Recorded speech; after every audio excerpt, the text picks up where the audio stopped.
Hey there, it's Arian from Obscure Bazaar. I just wanted to offer some free magic for back to school for our students so we can support them metaphysically as well as, mundane, all the mundane stuff. I know everybody's in the last couple of weeks of August, everybody's busy and, back to school or last bit of vacation or whatever.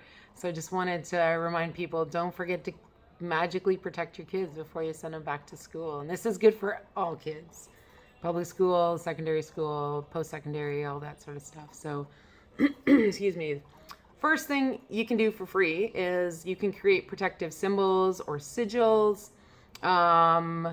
That you can carry on you, or you can put put inside their backpacks, or on the back of their phone, in their wallet, on the bottoms of their shoes, things like that, for them just to be protected. So research the Key of Solomon. There's lots of sigils there, or angelic sigils, or Norse runes, or there's a bunch of magical alphabets out there.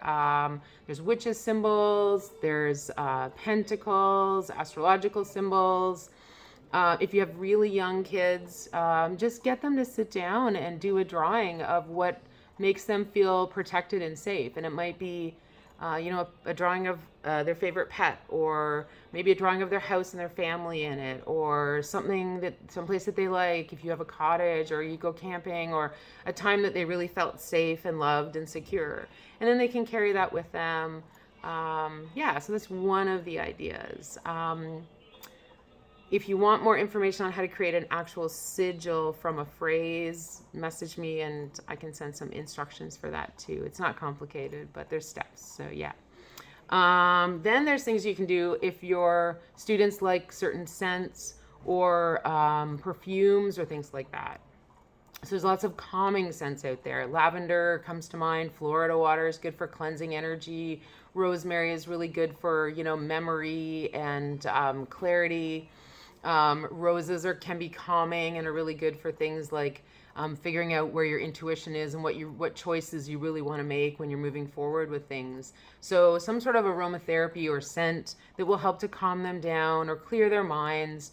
You can what was I going to say? You can use soaps that have these scents in them. We sell magical soaps here that are scented with intention. You can get a little scrubby container that the soap goes in. It's like a little bag that you put the soap in and you close it, and you can add a couple, like maybe one drop of essential oil onto that container. It'd be good for, spraying their rooms before they're doing homework or when they're studying or doing projects. If they have a test the next day and they're really anxious about it, use some sort of scent or perfume just to help calm them down and center them, right? So, and these might already be scents that you have in your house. Maybe they really like mom's perfume, or maybe they really like dad's cologne, or maybe they really like, or whatever partners you guys have, or maybe there's an incense you picked up that they really like, and just use that for them. You don't have to go out and buy anything. So the other thing to do is, cleanse them after they return home from school if it's been a stressful day. Cleanse their bedrooms, cleanse their space to create calm so that they can sleep or they can study or things like that. I know everybody's always focused on sleep, right? Because we all want our kids and we want to get a good sleep too. But also too, remember where they're studying. If they're in a spot, maybe there's a computer table near the kitchen or something, and it's kind of busy there, or there's a lot of scents there, like maybe they don't like the smell of the cooking or something like that. You can cleanse it. So it's not a no-brainer. I know you guys are probably doing that, but a couple of things that you can clean with. Check your cupboards. What's in your cupboards? What's in your garden? What's in your park near to you, right? Cedar, pine, you can just boil those. Ask if you can take a piece to the universe and leave some sort of offering, maybe like a candy or a little tiny bit of money, like some coins or some corn or some tobacco or something, and then take a few pieces of cedar or pine and just boil them. And then the scent will cleanse the space. You can also use that water to cleanse yourself, cleanse your children's faces and stuff, or put a little bit in the bath with them. If they're doing baths. If not, you can hang pine and cedar, eucalyptus, mint, all these sorts of things in your, like fresh or dried, in your shower, and it helps to cleanse as well. But I mean, take a look at what's in your cupboards. So black pepper is really good to reverse the evil eye, to give confidence and courage.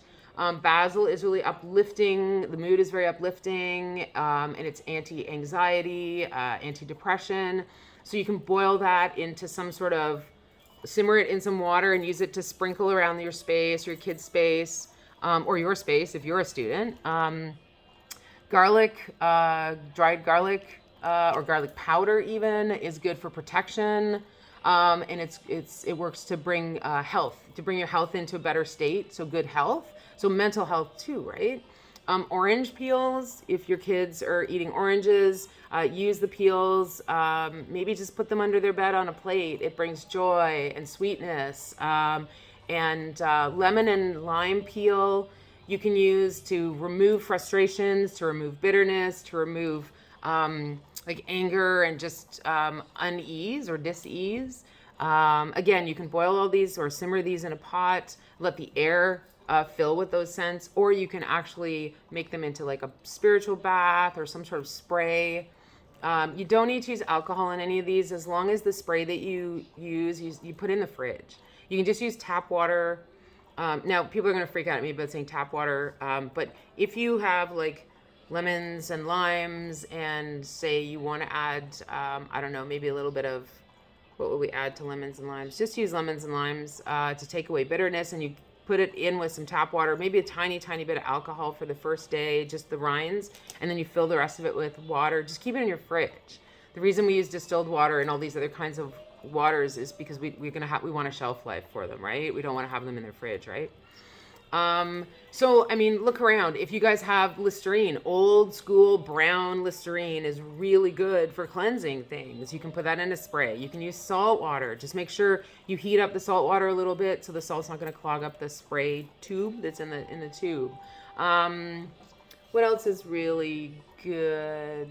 If you use lemons and limes, you can actually use those lemons and limes, take one in each hand and cleanse your child with it. Just pretend like these are like bars of soap and literally wipe it down the body. I'm sure years ago when I did my cleansing video, you guys have all seen it.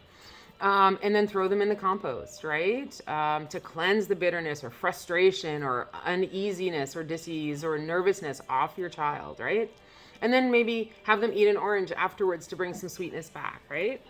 The other things that you can do if they want to carry or wear a small talisman.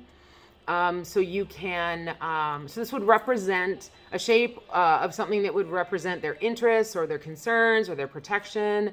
If there's bullies in school, maybe a teeny tiny little sword, maybe an anchor to make them feel grounded and secure. In Mexico, these are called milagros. If your child is into athletics and things, maybe a little charm of a leg or a foot or arms or, whatever if they're long distance, like, what is it? Cross country is really big in public school, I guess. So if they're a runner, maybe a little shoe or something in their pocket so that they're protected when they're doing that. They could wear a little heart charm or in their pocket or on their backpack, the little snaps on the backpack. So you could put a little heart so they can have, friends come and make friends easier, open their hearts up to change. If you want them, if you want to represent like the brain or something so they can have easier studying and things like that, walnuts are representative of the brains, because when you crack open a walnut, it looks like the two halves of the brain, and the walnut is kind of like the skull. So little things like that, and you can write sigils or little words on them. Or even if you don't have a talisman or a charm, you can create a little picture, which kind of works like a sigil, right? You can just draw a little picture and slip it into their backpack, or have them draw a picture of what they want to protect as well. So some stones that or crystals you probably already have at home. Black tourmaline, good for clearing negative energy, grounding, protection. Amethyst, good for calming, relieving stress, stopping gossip, evil eyes, stuff like that. Citrine is good for happiness and joy and making friends. Rose quartz is self-love and acceptance. Obviously, you guys all know that. Carnelian is confidence. And clear quartz is mental clarity. So here's just a couple of things you probably have around your house, or you probably have in your stash of stones or whatever you've been collecting over the years. And just a couple of ideas to help support our kids magically, metaphysically, through their soul, connect with their soul and help them to do well in school. So, all right, let me know what you use, what your tricks and tips are, and we'll share them with everybody. Thanks so much.